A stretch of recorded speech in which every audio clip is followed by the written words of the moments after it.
Hello my dear friends, welcome to my YouTube channel Lohagarh online classes. कैसे हो दोस्तों? I hope आप सब अच्छे होंगे। तो दोस्तों, हमारे भारत का चौथा भौतिक प्रदेश चल रहा था तटीय मैदान एवं द्वीप समूह। और दोस्तों, हमारे भारत के चौथे भौतिक प्रदेश को दो भागों में बांटा गया था, पश्चिमी तटीय मैदान और पूर्वी तटीय मैदान। पश्चिमी तटीय मैदान हम कल कर चुके थे, आज हम पूर्वी तटीय मैदान को देखेंगे। और दोस्तों, द्वीप समूह को मैं पहले ही करा चुका हूं। तो दोस्तों, समझते हैं। आज चलेगा दूसरा, पूर्वी तटीय मैदान।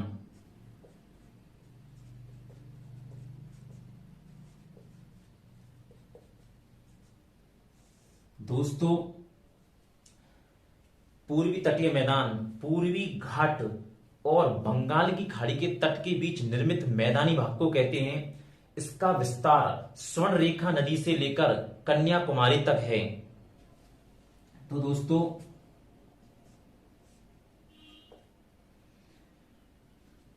पूर्वी घाट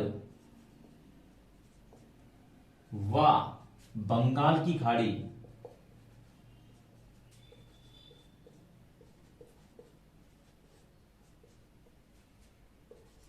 के बीच निर्मित मैदानी भाग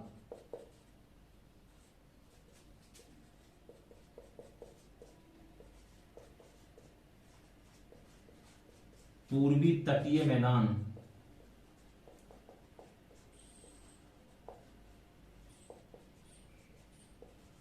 कहते हैं। दोस्तों, इस पूर्वी तटीय मैदान का विस्तार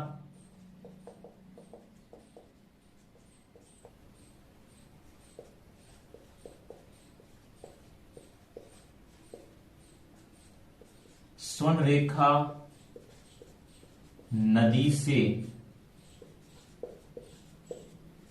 लेकर कन्याकुमारी तक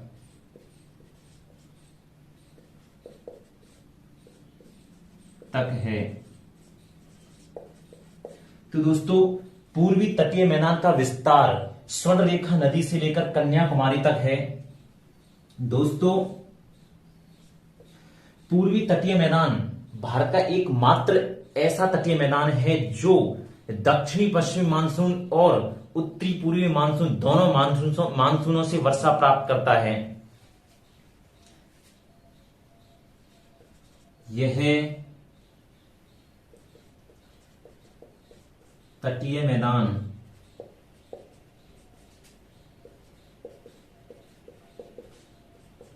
दक्षिणी पश्चिमी मानसून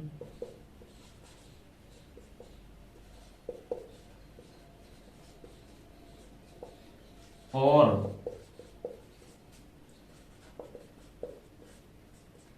उत्तरी पूर्वी मानसून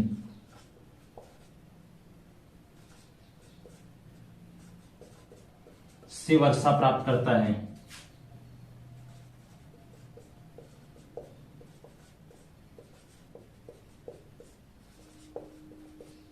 दोस्तों, इस पूर्वी तटीय मैदान में चिकनी मिट्टी की प्रधानता के कारण इस तटीय मैदानी क्षेत्र में चावल की खेती सर्वाधिक की जाती है।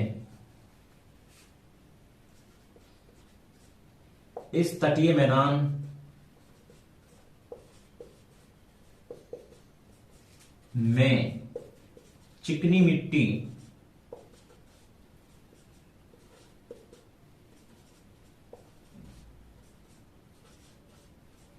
प्रधानता के कारण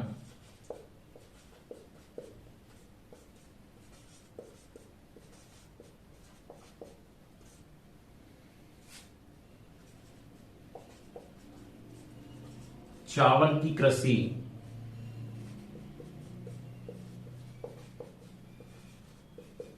सर्वाधिक की जाती है।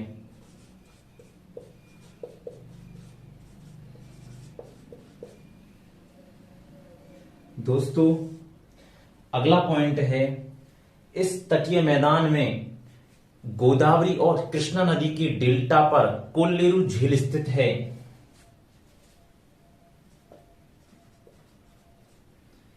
इस तटीय मैदान में गोदावरी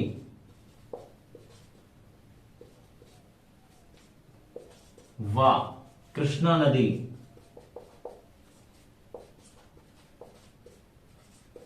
के डेल्टा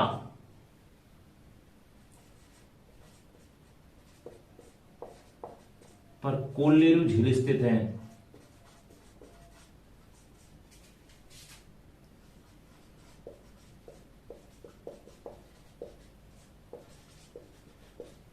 दोस्तों आगे बढ़ते हैं। दोस्तों पूर्वी तटीय मैदान पश्चिमी तटीय मैदान की तुलना में अधिक चौड़ा है, क्योंकि पूर्वी तटीय मैदान की समस्त जो नदियां हैं वे अपने मुहाने पर एस्चुरी ना बनाकर डेल्टा का निर्माण करती हैं। इसी कारण दोस्तों पूर्वी तटीय मैदान पश्चिमी तटीय मैदान की तुलना में अधिक चौड़ा है।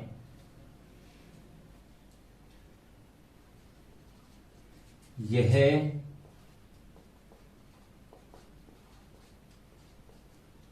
पश्चिमी तटीय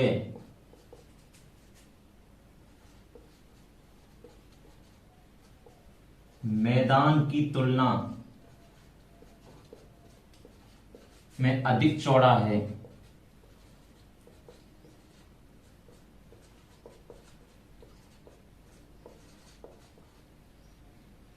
क्योंकि दोस्तों पूर्वी तटीय मैदान की सभी नदियां अपने मुहाने पर एस्चुरी ना बनाकर डेल्टा का निर्माण करती हैं, क्योंकि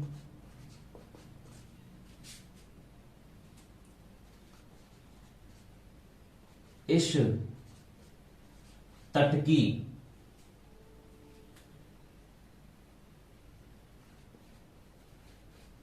सभी नदियां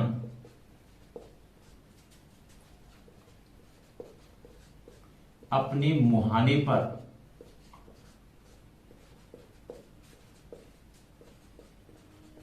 एस्चुरी ना बनाकर डेल्टा का निर्माण करती हैं।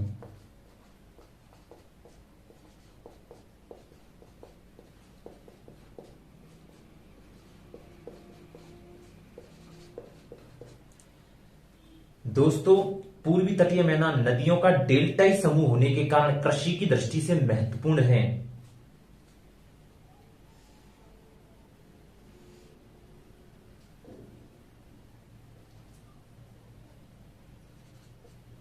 यह तटीय मैदान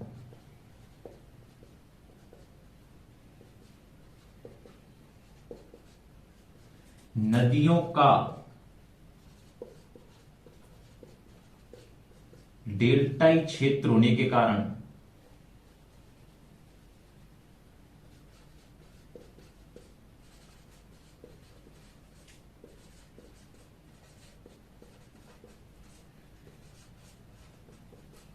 कृषि की दृष्टि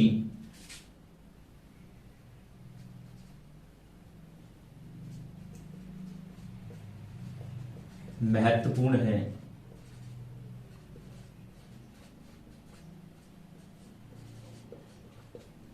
दोस्तों पूर्वी तटीय मैदान नदियों का डेल्टाई क्षेत्र है, इसी कारण यह कृषि की दृष्टि से महत्वपूर्ण है। दोस्तों पूर्वी तटीय मैदान में प्रमुख 4 तट स्थित हैं।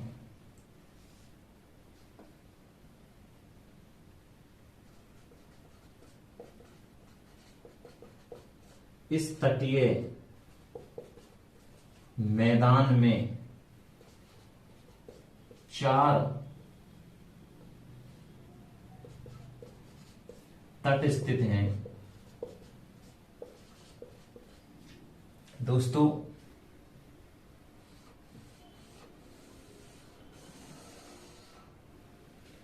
दोस्तों पहला है उत्तरी सरकार तट, दूसरा है उत्कल का मैदान, और दोस्तों तीसरा है काकीनाडा तट,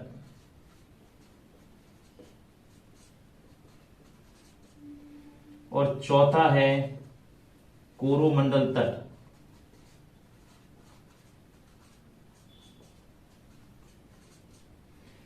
चार तट स्थित हैं दोस्तों। पहला है उत्तरी सरकार तट, दूसरा है उत्कल का मैदान, तीसरा है काकीनाडा तट और चौथा है कोरोमंडल तट।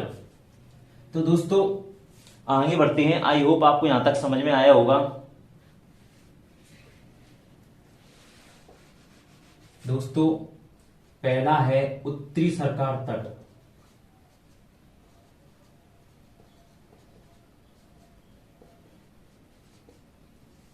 दोस्तों उत्तरी सरकार तट पश्चिम बंगाल में स्थित है। दोस्तों उत्तरी सरकार तट का प्रमुख बंदरगाह है हल्दिया बंदरगाह। इस तट का प्रमुख बंदरगाह हल्दिया बंदरगाह।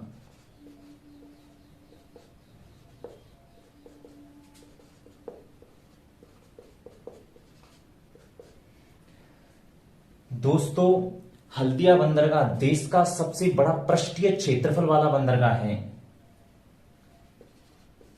यह भारत का सबसे बड़ा पृष्ठीय क्षेत्रफल वाला बंदरगाह है।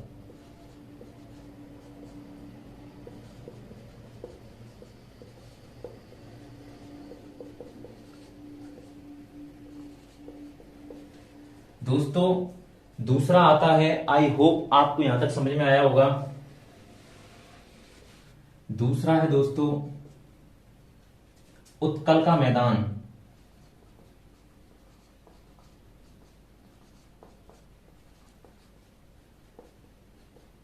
उत्कल का मैदान तट। दोस्तों यह उड़ीसा में स्थित है। दोस्तों उत्कल के मैदान का प्रमुख बंदरगाह है पारादीप बंदरगाह। इस तट का प्रमुख बंदरगाह है पारादीप बंदरगाह। पारादीप बंदरगाह। दोस्तों पारादीप बंदरगाह, दोस्तों इस बंदरगाह से देश की सबसे बड़ी लोहे की खान बेलाडीला जो छत्तीसगढ़ में स्थित है उसका लोहा जापान को निर्यात किया जाता है। इस बंदरगाह से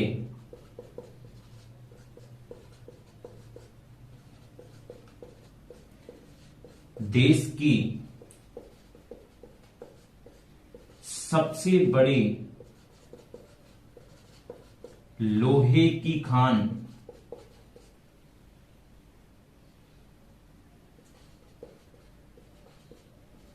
बेलाडीला जो कहां पर है दोस्तों, छत्तीसगढ़ में स्थित है,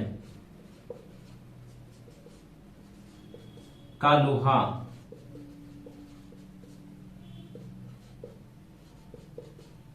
जापान को निर्यात किया जाता है।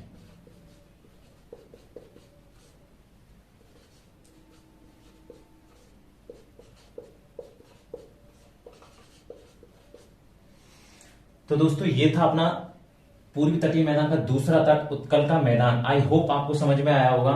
तो दोस्तों आगे बढ़ते, तीसरा है दोस्तों काकीनाडा तट।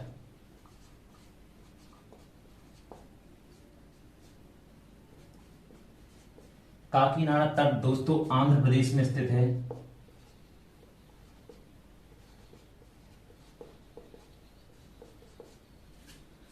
दोस्तों काकीनाडा तट का प्रमुख बंदरगाह है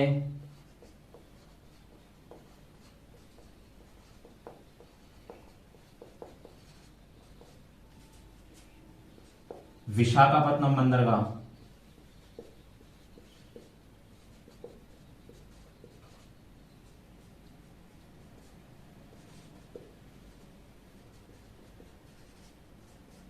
दोस्तों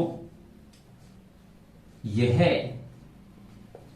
विशाखापत्तनम बंदरगाह देश का सबसे गहरा बंदरगाह है जो आंध्र प्रदेश में डॉल्फिन नोच चट्टान के पीछे स्थित है? यह देश का सबसे गहरा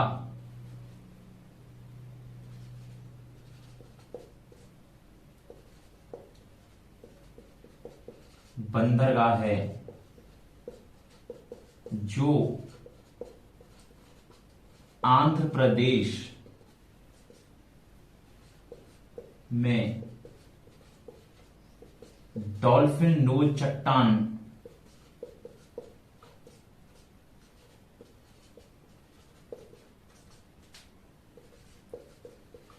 पीछे स्थित है।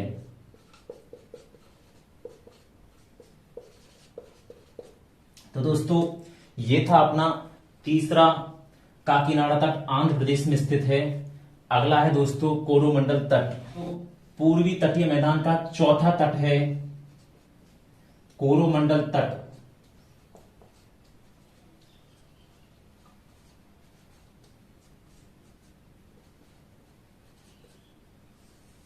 दोस्तों यह तमिलनाडु में स्थित है।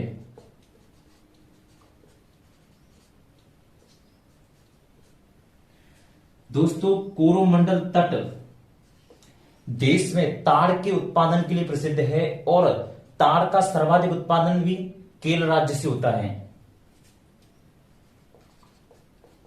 यह तट देश में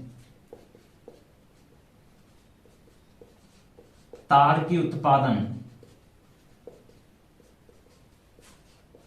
के लिए प्रसिद्ध है।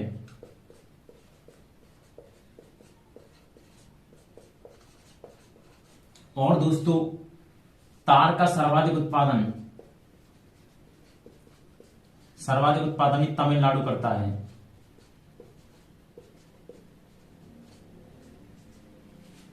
दोस्तों इस तट के प्रमुख बंदरगाह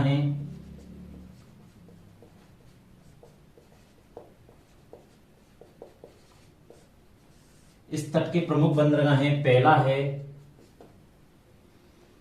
चेन्नई बंदरगाह।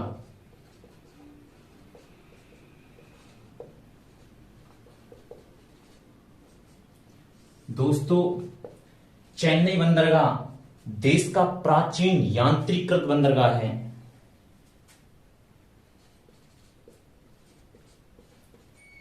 यह देश का सबसे प्राचीन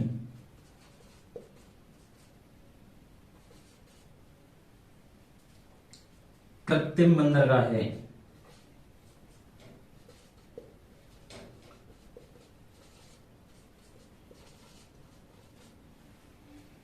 दूसरा है दोस्तों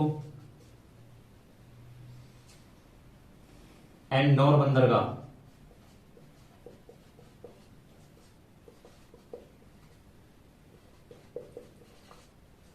दूसरा है एन्नौर बंदरगाह, यह तमिलनाडु में स्थित है।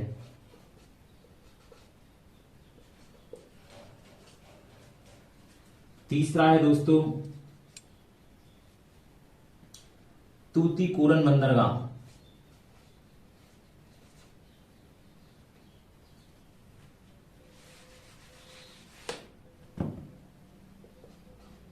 तूतीकोरन बंदरगाह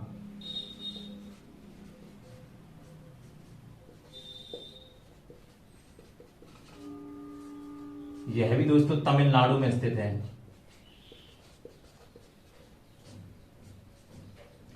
दोस्तों कोरोमंडल तट देश का एकमात्र ऐसा तट है जो उत्तरी पूर्वी मानसून से वर्षा प्राप्त करता है। यह देश का एकमात्र तट है जो उत्तरी पूर्वी मानसून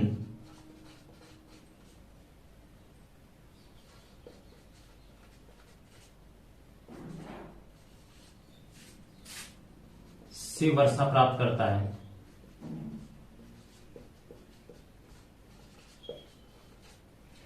तो दोस्तों ये था हमारा पूर्वी तटीय मैदान का चौथा कोरोमंडल तट। आई होप दोस्तों आपको यहां तक समझ में आया होगा। और दोस्तों आज हमारे भारत के चारों भौतिक प्रदेश कंप्लीट हो चुके हैं। आई होप आपको समझ में आए होंगे। अगर दोस्तों फिर भी आपको अगर कहीं भी प्रॉब्लम आ रही है तो आप मुझे कमेंट करके बता सकते हैं। तो दोस्तों कल मिलते हैं नए टॉपिक के साथ, तब तक के लिए थैंक यू वेरी मच। और हाँ दोस्तों, अगर आपको हमारी वीडियो पसंद आए तो हमारे चैनल को लाइक करें, सब्सक्राइब करें और ज्यादा से ज्यादा अपने दोस्तों को शेयर करें। तो दोस्तों कल मिलते हैं नए टॉपिक के साथ, तब तक के लिए थैंक यू वेरी मच।